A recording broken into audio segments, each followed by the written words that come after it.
Guys, welcome to my YouTube channel. आज के इस नए वीडियो में हम देखते हैं, जैसा कि एसी देख रहे थे अल्टरनेटिंग करंट, उसके कुछ प्रॉब्लम इस लेक्चर में हम करेंगे।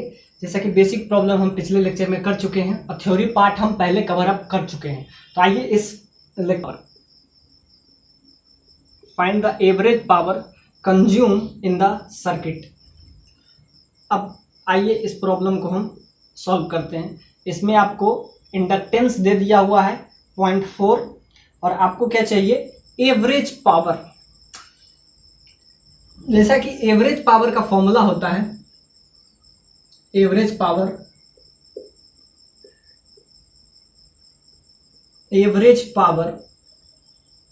Is equal to IRMS VRMS। जैसा कि P बराबर VI होता है, तो ये देखिए पावर है, लेकिन यहां पे एक और टर्मिनोलॉजी यूज होता है। जैसा कि P बराबर VI, ये तो बहुत ही यूजफुल सा रिजल्ट है जो कि हम करंट में लाते हैं, P बराबर VI। लेकिन इस केस में जब हम इंडक्टेंस और रिएक्टेंस और कैपेसिटेंस तीनों जब काम करता है तो एवरेज पावर का फॉर्मूला यहां पे हो जाता है cos phi। मतलब सिंपल सा बात है, दोनों के बीच में डॉट प्रोडक्ट। अब फाई क्या है, दोनों के बीच का एंगल। अब ध्यान से देखिए, ये आपका हो जाएगा P, इसको एवरेज लिख दीजिए, एवरेज का ये साइन है तो P एवरेज का ये आपका फॉर्मूला बन गया, ये आपका हो जाएगा एवरेज का साइन। सो क्या हुआ, IRMS VRMS उसके बाद cos phi। ध्यान से देखिए, आप ऐसा समझ गए V डॉट आई। अब इसमें दोनों RMS और दोनों के बीच का एंगल ये आपका थीटा फाई हो गया। अब ध्यान से देखिए, आपको फाई और cos phi क्या हो जाएगा, सिंपली दोनों के बीच का एंगल, किसके किसके बीच में, करंट और वोल्टेज के बीच का एंगल। सिंपल सा बात है कि P बराबर VI जो होता है, समझिए डॉट होता है P डॉट V, और डॉट प्रोडक्ट को जब हम कैंसिल करेंगे तो VRMS IRMS into cos phi, ये आपका आ जाएगा एवरेज पावर कंज्यूम। क्योंकि सिंपल सा बात है, RMS जो होता है वो एवरेज ही होता है, आप ऐसा भी समझ सकते हैं, क्योंकि RMS जो होगा वो एवरेज पावर ही होता है। अब ध्यान से देखिए, इस फॉर्मूला के लिए आपको सिंपल सा बात है, IRMS चाहिए, VRMS चाहिए और cos phi चाहिए। अब ध्यान से देखिए, जैसा कि आपको इंडक्टेंस इसका दे दिया हुआ है 0.4 हेनरी, इसका रिएक्टेंस, तो पहले हम Z निकाल लेते हैं। Z is called impedance.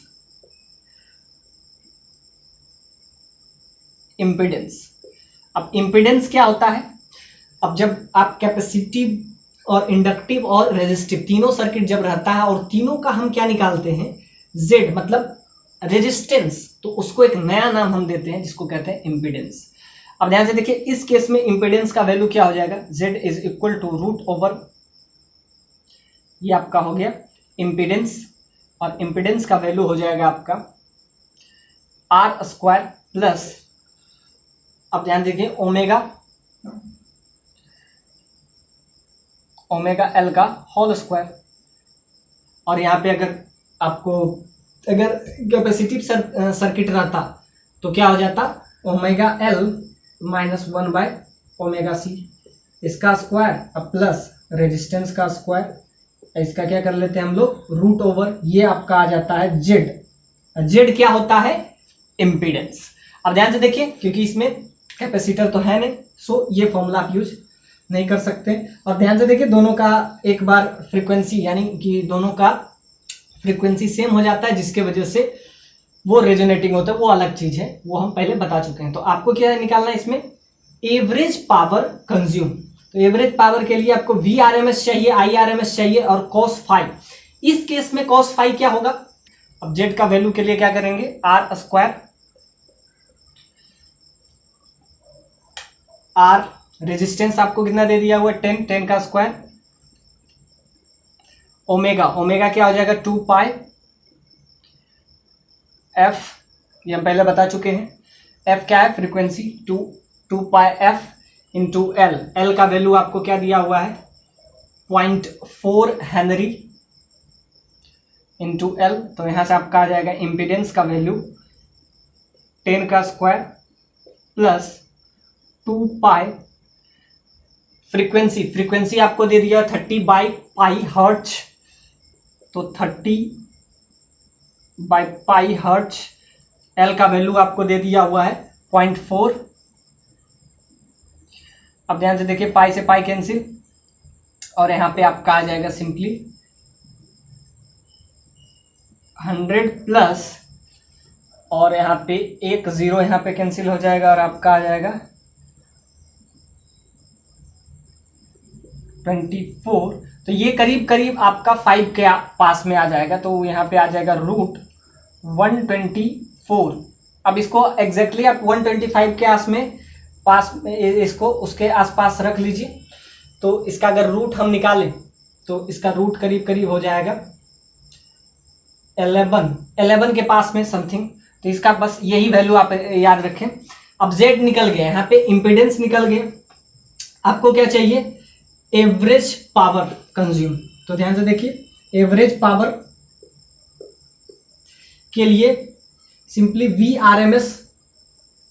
Vrms आपको दे दिया हुआ है, कितना है आपको 6.5 वोल्ट ये दे दिया हुआ है। और ध्यान से देखिए, Vrms के जगह पे 6.5 वोल्ट लिख देंगे। अब Irms के जगह पे क्या लिखेंगे? जैसा कि V बराबर IR होता है, तो I क्या हो जाएगा? Irms is equal to Vrms divided by resistance. Resistance आपको 10 पता है, लेकिन यहां पे रेजिस्टेंस नहीं, यहां पे इंपीडेंस काम करता है, Z। ध्यान से देखिए, यहां पे रेजिस्टेंस नहीं, अब जो रेजिस्टेंस के लिए काम करता है वो इंपीडेंस काम करता है, इसलिए यहां पे R नहीं, यहां पे क्या हो जाएगा? Irms is equal to Vrms divided by Z। Z क्या है? इंपीडेंस। तो ध्यान से देखिए, यहां पे आपका क्या आ जाएगा? Irms का वैल्यू आ जाएगा। तो Irms का वैल्यू यहां पे रख देंगे, तो Irms क्या हो जाएगा? Vrms डिवाइडेड बाय Z, अब सिंपली इंटू cos phi। और cos phi इस केस में क्या होगा? cos phi एंगल किसके किसके बीच में है? करंट और वोल्टेज के बीच में। अब वो पे यहाँ पे हो जाएगा R/Z, यानी रेजिस्टेंस लीड कर रहा है यहाँ पे, तो R/Z। Z क्या है? फिर से बता रहे हैं, Z क्या हो जाएगा यहाँ पे? इंपीडेंस। तो यहाँ पे cos phi का भी वैल्यू आपको आ गया, सब चीज वैल्यू आपका आ गया, बस पुट कर दीजिए 6.5। ये भी आपका आ जाएगा 6.5 डिवाइडेड बाय Z। तो ध्यान से देखिए, यहाँ भी Z, और cos phi का वैल्यू क्या हो जाएगा? R/Z। दोनों के बीच का एंगल 24, बस यहाँ पे रख देंगे। Z स्क्वायर हो जाएगा आपका, Z स्क्वायर हो जाएगा 124, बस वैल्यू रख दीजिए, आपका आ जाएगा Vrms 6.5। तो इसका हो जाएगा 6.5 इंटू 6.5 का square divide into 10 divided by Z square 124।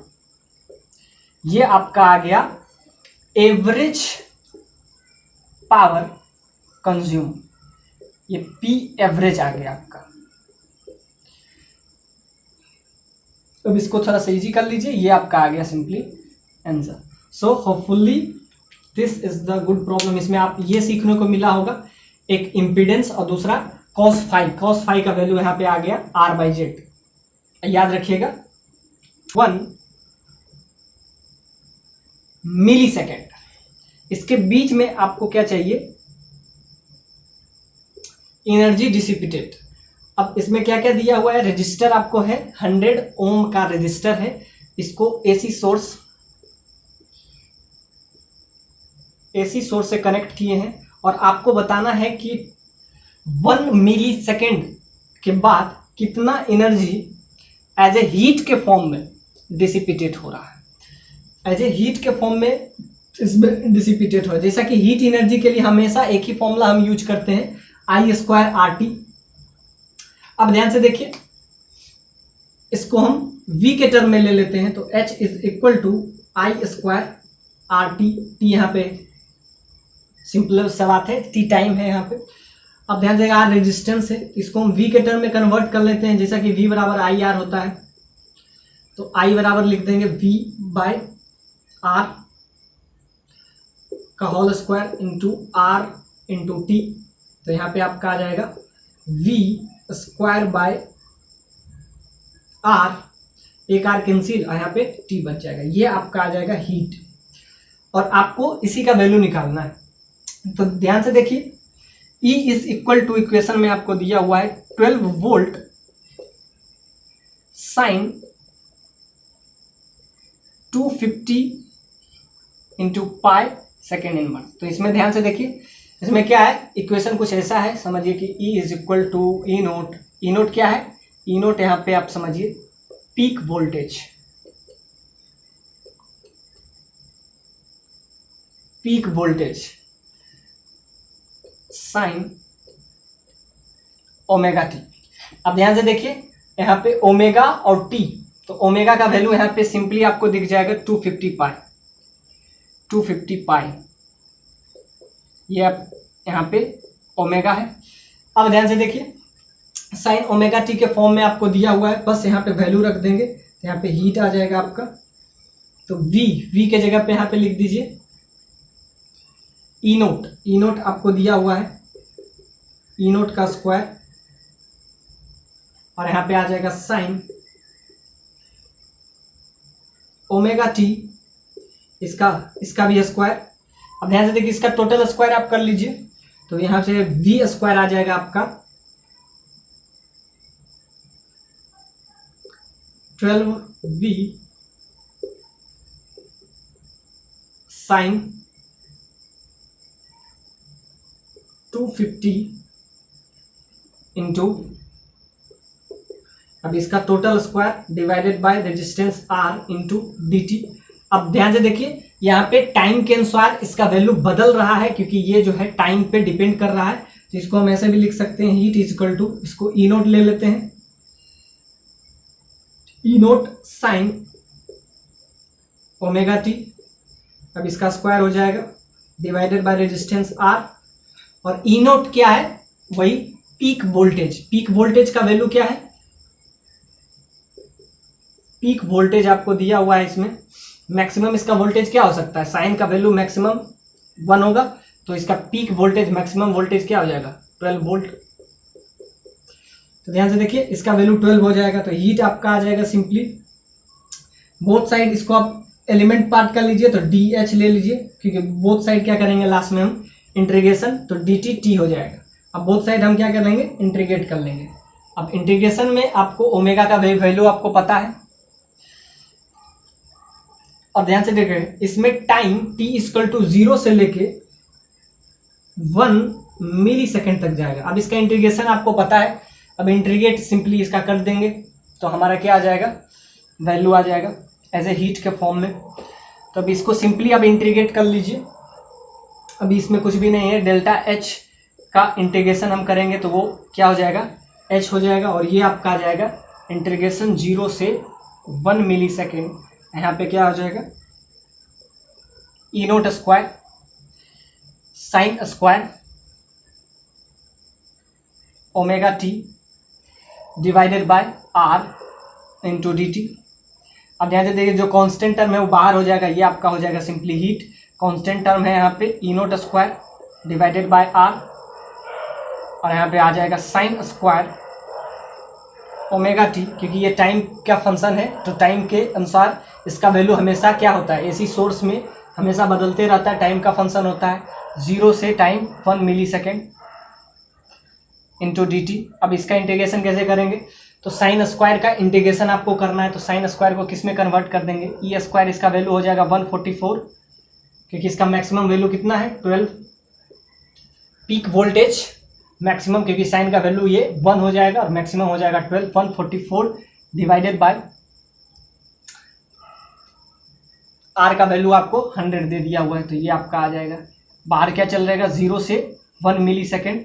अब साइन स्क्वायर का इंटीग्रेशन कैसे करेंगे, साइन स्क्वायर ओमेगा टी, इसका इंटीग्रेशन, तो साइन को पहले किस में कन्वर्ट कर लेंगे, कॉस में, तो 1 minus cos 2 omega t divided bye 2, ये आपका हो जाएगा वैल्यू साइन स्क्वायर का। तो ये आप समझ सकते हैं इसको, बस ये वैल्यू बस वहां पुट कर देंगे तो यहाँ पे क्या हो जाएगा 1 माइनस साइन स्क्वायर को किस में कन्वर्ट कर लिए, cos 2 ओमेगा टी, जैसा कि ये सबसे इजी है। अब ये आपका आ जाएगा, अब इंटीग्रेशन करना आसान हो जाएगा, इधर dt बच जाएगा। अब ध्यान से देखिए ये फॉर्मूला है, ये सिंपली मैथ का ही फॉर्मूला, इसमें कुछ भी फिजिक्स में साइन स्क्वायर थीटा होता है 1 minus cos 2 theta divided by 2। ये बस फॉर्मूला है, बस यहाँ रख देंगे और यहाँ पे आपका आ जाएगा 144 डिवाइडेड बाई 200। यहाँ पे आप इंटीग्रेशन अब कर लीजिए तो यहाँ बच जाएगा आपका 1 minus cos 2 omega T into d t. अब इसका इंटीग्रेशन अब करना आसान है, अब dt का इंटीग्रेशन t हो जाएगा। अब सिंपली इंटीग्रेट कर लेंगे तो यहाँ पे आपका आ जाएगा 144 डिवाइडेड बाय 200 और यहाँ पे आ जाएगा 0 से 1 मिली सेकेंड, वहाँ पे dt इधर आ जाएगा simply cos 2 omega T dt। अब इसका वैल्यू आ जाएगा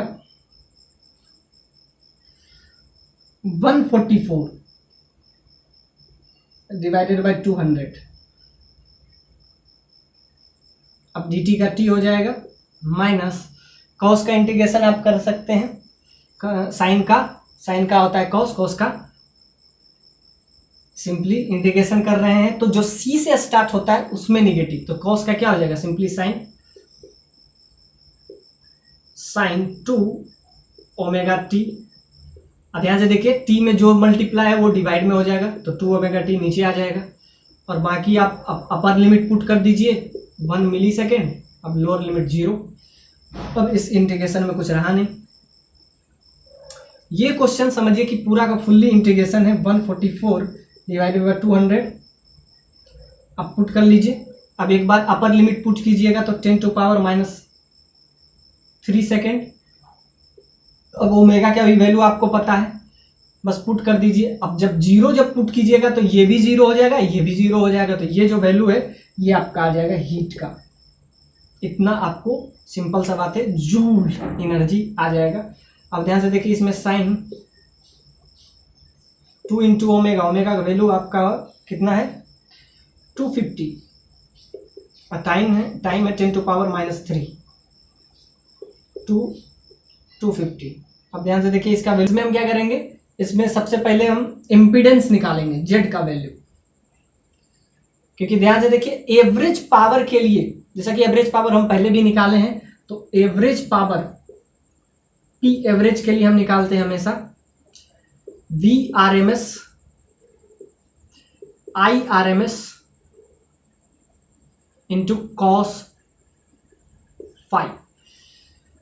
तो उसके निकालने के लिए आपको पहले इम्पीडेंस चाहिए। इम्पीडेंस क्या होता है, अब ये RC सर्किट है तो RC सर्किट का इम्पीडेंस निकालेंगे। पिछला वाला जो था RL सर्किट था तो उसमें इम्पीडेंस निकाल रहे थे, तो ये RC सर्किट का हम इम्पीडेंस निकालेंगे, इम्पीडेंस ऑफ RC सर्किट। इसका हम निकालेंगे तो क्या हो जाएगा root over R square plus, अब इसका इम्पीडेंस XC, इसका हो जाएगा 1 बाय ओमेगा C। ओमेगा का वैल्यू आपको दिया हुआ है, अब आप ओमेगा C से इसका निकाल लेंगे तो XC का होल स्क्वायर। तो ये आपका हो जाएगा Z, इसको Z को इम्पीडेंस से डिनोट करते हैं। तो यहाँ पे आपका आ जाएगा RC का वैल्यू क्या हो जाएगा simply 1 by 2 pi F। Omega को क्या लिख सकते हैं, ओमेगा क्या होता है एंगुलर फ्रीक्वेंसी। अब एंगुलर फ्रीक्वेंसी को जब हम इसमें आपको ये दे दिया हुआ है, ये आपको सिंपल सा बात है फ्रीक्वेंसी दे दी हो, तो इसके टर्म में क्या हम लिख सकते हैं 2 पाई F। फ्रीक्वेंसी को ये आपका हो जाएगा एंगुलर फ्रीक्वेंसी, इसको कहते हैं एंगुलर फ्रीक्वेंसी। ये आपका है सिर्फ फ्रीक्वेंसी। तो यहाँ से एंगुलर फ्रीक्वेंसी और लीनियर फ्रीक्वेंसी में आपको सिंपली इस रिलेशन से आप ले सकते हैं। तो यहाँ पे क्या रखेंगे, ओमेगा के जगह पे क्या रखेंगे 2 पाई एफ। एफ क्या है, ये आपको फ्रीक्वेंसी है जो कि आपको गिवन है। फ्रीक्वेंसी क्या है 50/पाई हर्ट्ज, यहाँ पे रख दिए ओमेगा के जगह पे। और सी का वैल्यू आपको दिया हुआ है, कैपेसिटेंस क्या है 25 माइक्रो 10⁻⁻6 फैराड। तो यहां से आ जाएगा x, सी का वैल्यू क्या आ जाएगा सिंपली 2 पाई, फ्रीक्वेंसी क्या हो जाएगा 50/पाई इंटू 25 इंटू 10⁻⁻6। तो ध्यान से देखिए पाई से पाई कैंसिल, और यहां पे आपका आ जाएगा 1/50 इंटू 50 इंटू 10⁻⁻6। तो ये आपका आ जाएगा, ऊपर जाएगा तो 10⁻+6 हो जाएगा, और नीचे क्या बचेगा 25 इंटू 2 स्क्वायर। तो यहाँ पे आपका आ जाएगा 4, और ये कैंसिल, और ये यहाँ पे आपका आ जाएगा 400 यानी x c का वैल्यू आपका आ जाएगा 400। अब ध्यान से देखिए यहाँ पे रख देंगे, रेजिस्टेंस आपको कितना दे दिया है 300 का स्क्वायर प्लस 400 का स्क्वायर। तो ये आपका आ जाएगा इम्पीडेंस। पहला क्वेश्चन आपसे पूछा है पीक करंट।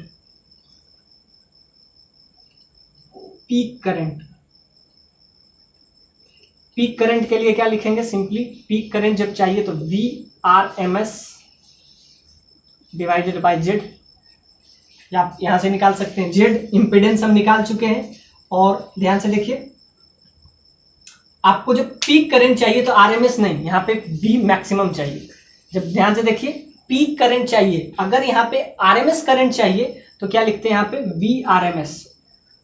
लेकिन अगर पीक करंट चाहिए तो पीक हमको यहाँ पे क्या लेना पड़ेगा वोल्टेज। तो यहाँ पे लिख देते हैं पीक वोल्टेज। AC सर्किट है, इसमें वोल्टेज भी चेंज करते रहता है। और Z क्या है, ये आपका हो जाएगा इम्पीडेंस। अब दोनों वैल्यू आपको पता है, यहाँ पे 50 वोल्ट डिवाइडेड बाय Z। अब ध्यान से देखिए Z का वैल्यू यहाँ से आपको होपफुली कितना आ जाएगा, ये आपका 900 आ जाएगा। 9 पे स्क्वायर कर रहे हैं तो 40, और यहाँ पे 16 पे 40, तो यहाँ पे आपका आ जाएगा 25 पे 40, और ये आपका सिंपली आ जाएगा 5। Z का वैल्यू आपका आ जाएगा 500। तो अब इसको रख दीजिए 500। तो ध्यान से देखिए 0 से 0 कैंसिल, और यहाँ पे आपका आ जाएगा 5 से 5 कैंसिल, और यहाँ पे 1/10 आ जाएगा, जिसको लिख देंगे 0.1 एम्पियर। इतना मैक्सिमम करंट इसका अगर चाहिए आपको पीक करंट, तो उसका वैल्यू क्या आ जाएगा 0.1 एम्पियर। आपका सेकेंड पॉइंट क्या पूछ रहा है, एवरेज पावर डिसिपिटेटेड। अब ध्यान से देखिए इसमें VRMS सर्किट। अब ध्यान से देखिए VRMS चाहिए, जबकि आपको पीक वोल्टेज बस पता हुआ है। ये आपका क्या दिया हुआ है पीक वोल्टेज, और आपको क्या चाहिए उसका RMS चाहिए। तो जब पीक वोल्टेज पता हो तो ध्यान से देखिए पीक वोल्टेज डिवाइडेड बाय √2, तो ये आपका क्या हो जाता है, ये आपका हो जाएगा VRMS। और IRMS के लिए क्या है I maximum voltage, peak voltage आपको, पीक करंट आपको पता है। पीक करंट कितना पता है 0.1 एम्पियर, तो रख देंगे। तो पीक करंट I0, इसको I0 से डिनोट करते हैं डिवाइडेड बाय √2। तो क्या करते हैं, ये आपका I0 क्या है, I0 आपका है पीक करंट, जिसका वैल्यू आपको आ गया है 0.1 एम्पियर। cos फाई क्या होता है R/Z। रेजिस्टेंस आपको पता है 300, Z पता है, इम्पीडेंस अब बस वैल्यू आप रख दीजिए। तो आपका क्या हो जाएगा, ये सेकेंड पॉइंट मतलब एवरेज पावर डिसिपिटेटेड, वो भी आप आ जाएगा पीक वोल्टेज 50 50/√2। यहाँ पे पीक करंट कितना है, तो 0.1 है डिवाइडेड बाय √2। रेजिस्टेंस कितना है 300 डिवाइडेड बाय जेड, जेड का वैल्यू आपको कितना है 500। तो ये आपका आ जाएगा सिंपली आपका इतना पीक एवरेज वोल्टेज का वैल्यू आपका सिंपली ये आ जाएगा √2 से √2 यानी दैट इज 2, और 2 से फिर मल्टीप्लाई करेंगे तो इधर 10 आ जाएगा, और ऊपर आपका आ जाएगा इधर 5 × 3, तो यहाँ पे आपका आ जाएगा सिंपली 15, तो 1.5 सिंपल पावर है, तो समझ लीजिएगा पावर का वाट होता है।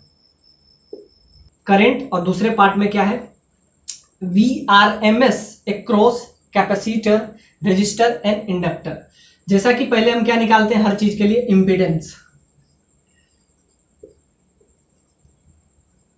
इम्पीडेंस ऑफ LCR सर्किट, इसका वैल्यू क्या हो जाएगा सिंपली, इस केस में हो जाएगा, इसको Z से डिनोट करते हैं, R² plus XC minus XL। आप किसी को भी पहले रख सकते हैं क्योंकि लास्ट में तो स्क्वायर ही होना है। अगर ये ज्यादा है XC यानी कैपेसिटिव सर्किट अगर ज्यादा है, या किसी को रखिए XL माइनस XC भी कर सकते हैं, वैल्यू वही आएगा।